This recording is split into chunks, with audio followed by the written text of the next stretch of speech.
ملک سے پیسہ چوری کر کے ملک سے باہر لے گئے ہیں۔ ان کی اربوں ڈالر کی جائیدادیں اور پراپرٹیز باہر پڑے ہوئی ہیں۔ اربوں روپے نہیں، اربوں ڈالرز کی ان کی پراپرٹیز باہر پڑی ہیں۔ 30 سال سے پیسہ چوری کر رہے ہیں۔ حدیبیہ پیپر مل جب پہلی دفعہ سامنے آئی تھی تو تب لوگوں کو اندازہ ہوا تھا کہ کس طرح یہ شریف خاندان، جن کا فرنٹ مین تھا اسحاق ڈار، جس نے 2025 اپریل میں 164 کا بیان میجسٹریٹ کے سامنے لکھوایا تھا، اور 164 کا بیان وہ ہوتا ہے جب میجسٹریٹ پوچھتا ہے کہ آپ کے اوپر کوئی دباؤ تو نہیں ہے، تو اس نے کہا نہیں جی میں یہ خود کہنا چاہتا ہوں، کیونکہ اس وقت نواز شریف چھوڑ کے ملک باہر چلا گئے تھے سعودی عربیہ، اور اس میں اس نے بتایا کہ کیسے وہ شریف خاندان کا پیسہ، اس ملک چوری کا پیسہ اس ملک سے لانڈرنگ کر کے یعنی غیر قانونی طور پہ باہر بھیجتا تھا، اور پھر کیسے ادھر وہاں ایک کوئی قاضی فیملی تھی، ان کا نام بھی بینک اکاؤنٹس بتائے، اور وہ پھر کیسے اس پیسے کو واپس پاکستان ریمیٹنسز کے نام پہ بھیجتے تھے، اور وہ پھر شریف خاندان میں چلا جاتا تھا۔ تو یہ تو پیسہ جو پاکستان آ جاتا تھا، جو پیسہ پاکستان نہیں آتا تھا اس سے پھر بڑے بڑے مے فیئر میں اپارٹمنٹس بھی لیے گئے، پھر ہائیڈ پارک میں بھی لیا گئے، پھر آف شور اکاؤنٹس بھی بنائے گئے۔ تو یہ آج سے 30 سال پہلے سے گیم چل رہی ہے، اور اس ملک کا پیسہ چوری کیا، ہنڈی حوالے سے باہر بھیجا، جس پیسے کی ضرورت پڑی وہ پاکستان منگوا لیا، جس طرح شہباز شریف نے ٹی کر کے پاکستان پیسہ جو ضرورت پڑتی تھی کہ کوئی گھر خریدنا ہے، کوئی کچھ کرنا ہے، کوئی وہ واپس آ جاتا تھا، باقی پیسہ ان کا باہر رہتا تھا۔ اب ان لوگوں کا جن کا پیسہ باہر پڑا ہوا ہے، ان کو کوئی فرق نہیں پڑے گا پاکستان ڈیفالٹ کرے گا۔ اگر ہمارا روپیہ گرے گا تو ان کا تو ڈالر میں پیسہ پڑا ہوا ہے، ان کو تو فائدہ ہے، اس لیے ان کو کوئی فکر نہیں ہے جدھر پاکستان جا رہا ہے۔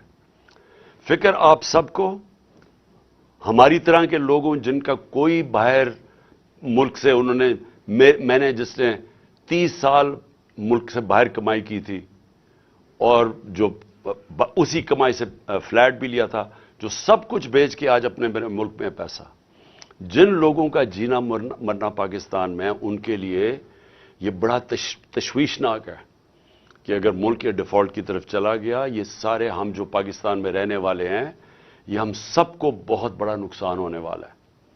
اس سے یہ ہوگا کہ کوئی باہر سے انویسٹمنٹ پاکستان میں نہیں آئے گی۔ جو ہمارے اپنے پاکستانی بھی پاکستان میں انویسٹ کرنا چاہتے ہیں، وہ کیوں اپنے ڈالروں کو روپے میں کنورٹ کریں گے جب روپیہ گرتا جا رہا ہے اور ان کو خوف ہے کہ آگے اور گرے گا؟ تو کسی نے اپنے وہ ڈالروں میں پیسہ رکھے، وہ کیوں کارخانے لگائیں، کوئی کیوں پراپرٹیز پاکستان میں لائیں؟ تو اس کے بہت دور کے اثرات پڑیں گے، منفی اثرات ہمارے ملک پہ پڑیں گے۔ تو لہٰذا میں اپنی پاکستانی قوم کے لیے آج یہ چیزیں رکھنا چاہتا ہوں کہ یہ ہمارے جو حالات ہیں، ہماری ساری قوم کو سمجھنا چاہیے کہ یہ ہمارے ملک سے کیا ہو رہا ہے۔ میں سب سے پہلے آپ کے سامنے یہ اعداد و شمار رکھنا چاہتا ہوں۔ میں چاہتا ہوں کہ میری ساری قوم یہ پہلے دیکھ لے کہ جب ہمیں یہ پاکستان ملا تھا 2018 کو، تو پاکستان کی تاریخ کا سب سے بڑا بیرونی ملک خسارہ تھا، کرنٹ اکاؤنٹ ڈیفیسٹ 20 ارب ڈالر کا۔ کبھی اس ملک کی تاریخ میں اتنا بڑا خسارہ کوئی چھوڑ کے نہیں گیا، اور یہ جب خسارہ چھوڑ کے گئے تو میں آپ کو ایک چیز سمجھانا چاہتا ہوں۔ میری کوشش یہ ہے کہ میں اپنی قوم کو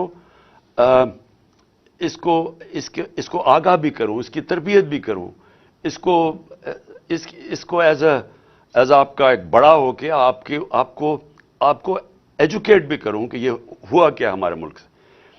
یہ جب خسارہ چھوڑ کے گئے تھے تو جو پٹرول، جو تیل ہے، جو اصل وجہ ہے کہ ہمارا جو خرچہ، ہمارے ڈالر کیوں کم ہوتے ہیں، کیونکہ ہماری جو سب سے زیادہ امپورٹ باہر سے ہوتی ہے، جو ہم باہر سے خریدتے ہیں، وہ ہے تیل، پیٹرولیم پروڈکٹس۔ تو ان کے دور میں تقریباً آدھی قیمت تھی تیل کی عالمی منڈی میں۔ جب ہماری باری آئی تو یہ سمجھ جائیں کہ یہ تیل کی قیمت، یہ جو جب کرونا کی وجہ سے سپلائی شارٹیجز ہوئے ہیں، تو ہمارے دور میں آخری وقت پہ $103 سے تیل گیا 115-20 ڈالر تک بھی پہنچا۔ تو جب تیل بڑھتا ہے تو پھر ہماری امپورٹس بڑھ جاتی ہیں، امپورٹس بڑھتی ہیں، ڈالرز ہمارے زیادہ خرچ ہوتے ہیں، ڈالر کم ہو جاتے ہیں. ڈالر جب کم ہوتے ہیں تو روپے کے اوپر پریشر پڑتا ہے اور ہمارے ریزرو پہ پریشر پڑتا ہے. تو اب یہ سمجھیں کہ یہ جو پاکستان چھوڑ کے گئے تھے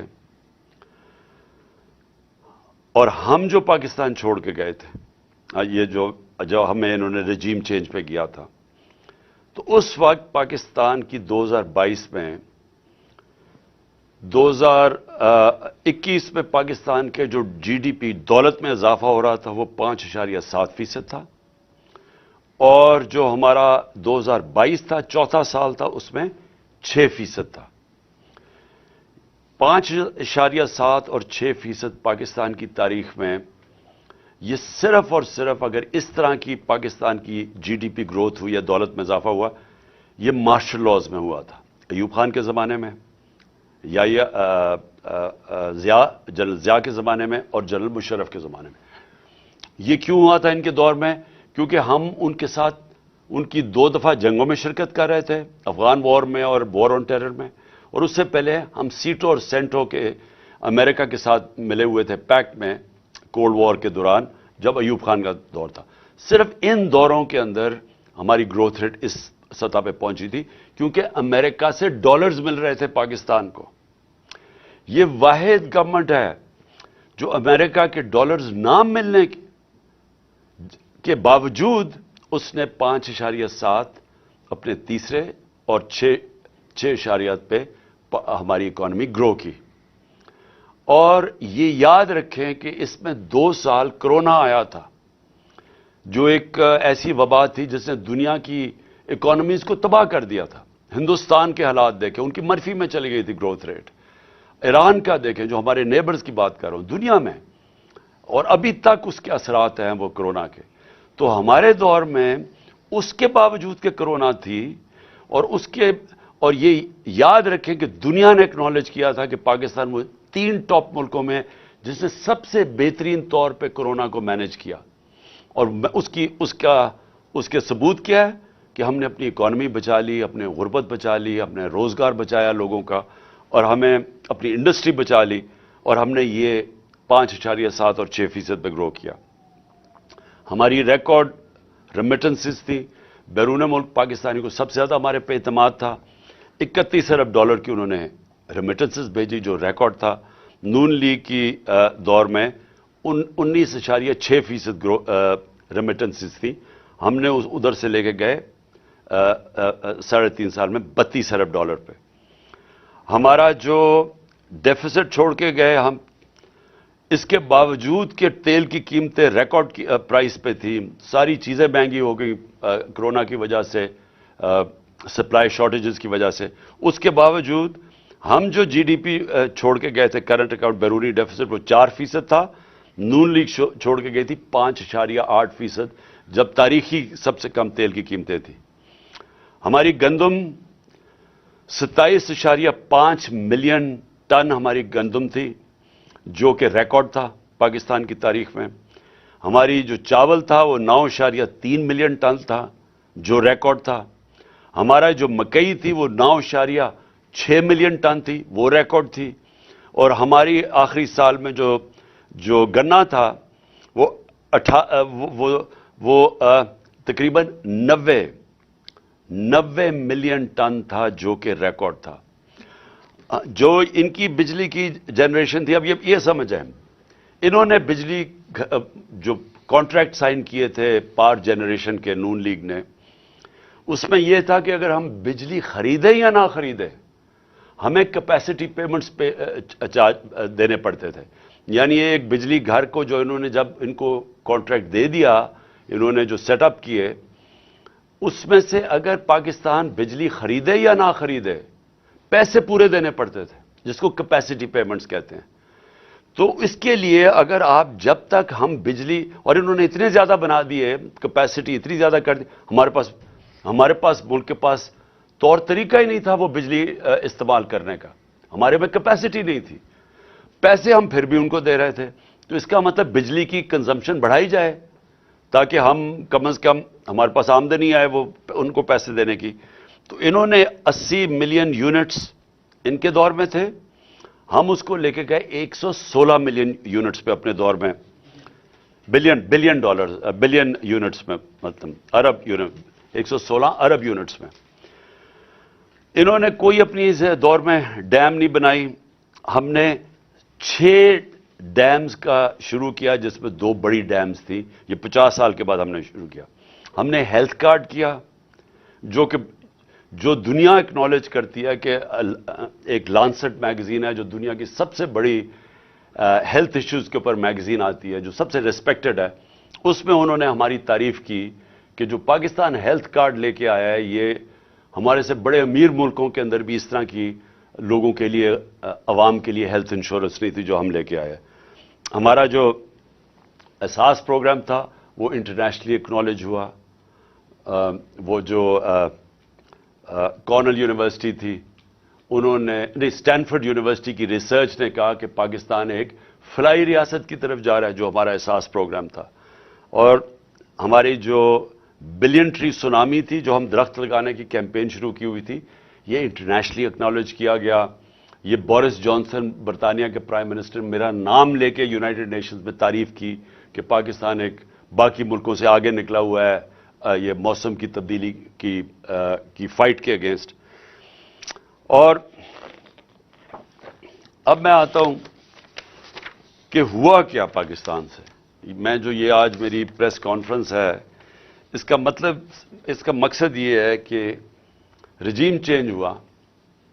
یہ جب میں آپ کو اعداد و شمار دے رہا ہوں، یہ پاکستان کی جو اکنامک سروے آف پاکستان ہے، اس میں یہ شائع ہوئے ہیں۔ اور میں یہ پھر سے کہوں کہ یہ اس حکومت نے شائع کیے ہیں، یہ ہمارے دور کی اکنامک سروے میں شائع نہیں ہوئے۔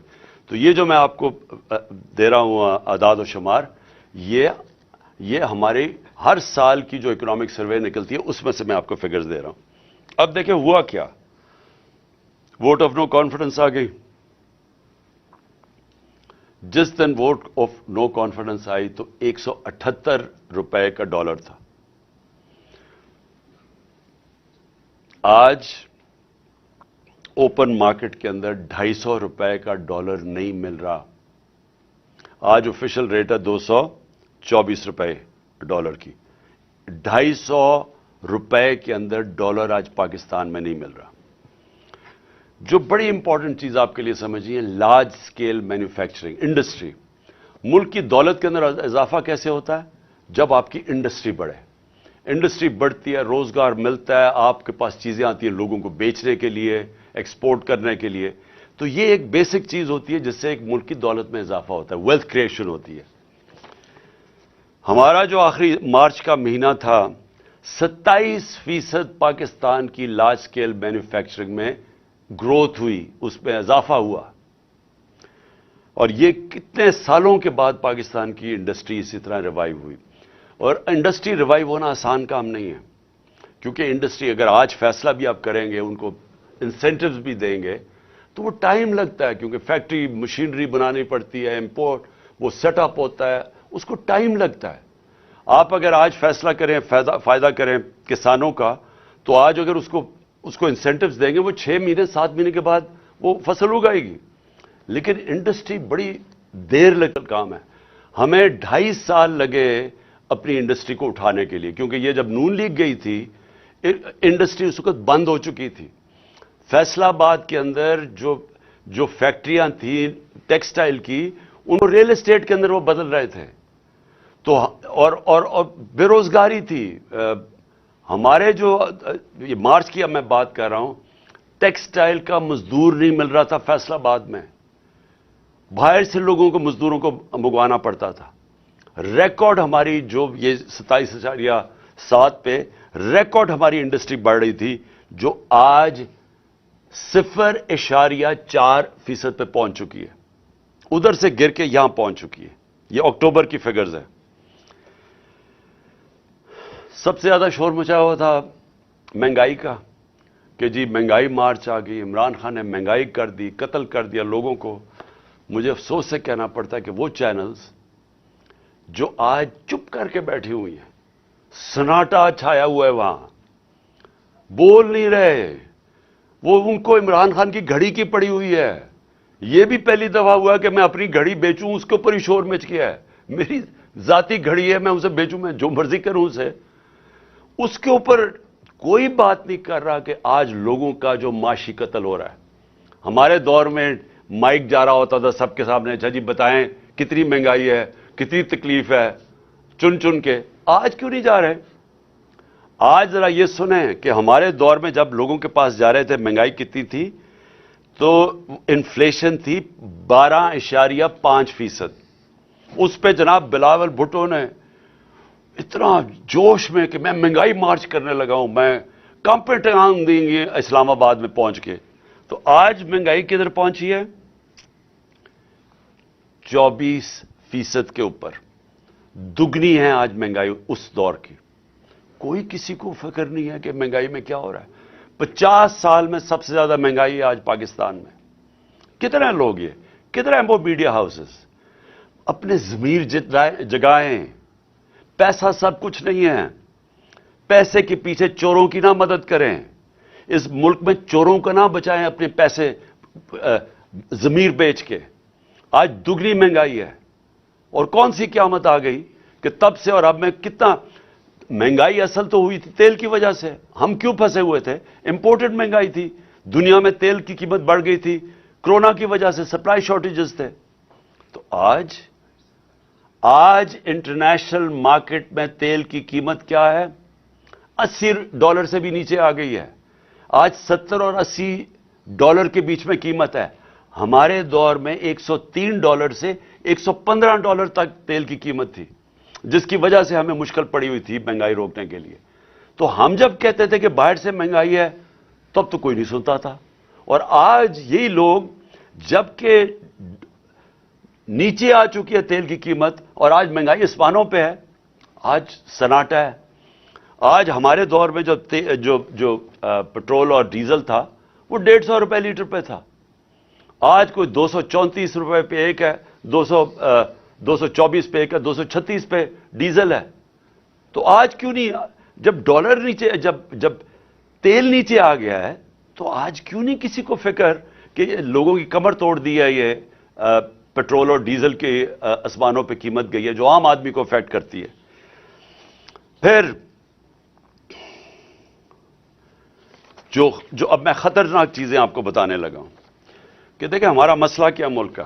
ہمارا مسئلہ یہ ہے کہ یہ جو 2 خاندان 30 سال سے بیٹھے ہوئے تھے اور اس سے پہلے ملٹری ڈکٹیٹرز تھے, 60 کی دہائی کے بعد کبھی کسی پاکستان کی حکومت نے زور نہیں لگایا ایکسپورٹس بڑھانے میں. جب تک آپ ایکسپورٹس نہیں بڑھائیں گے ڈالرز ملک میں کیسے آئیں گے؟ نون لیگ کے پچھلے 5 سال میں ایکسپورٹس 0 بڑھی ہیں. 5 سالوں میں ان کی ایکسپورٹس نہیں بڑھی. تو جب ایکسپورٹس نہیں بڑھیں گی, مجھے آج تک یہ نہیں سمجھ آئی کہ ملک کی دولت میں کیسے اضافہ ہوگا. کیسے ایشیا ٹائیگر بنا دیں گے تو لاہور کو پیرس میں بنا دیں گے. جب تک آپ کی ایکسپورٹس نہیں بڑھیں گی وہ ملک کبھی بھی وہ ترقی نہیں کر سکتا, اس کی دولت میں اضافہ نہیں ہو سکتا.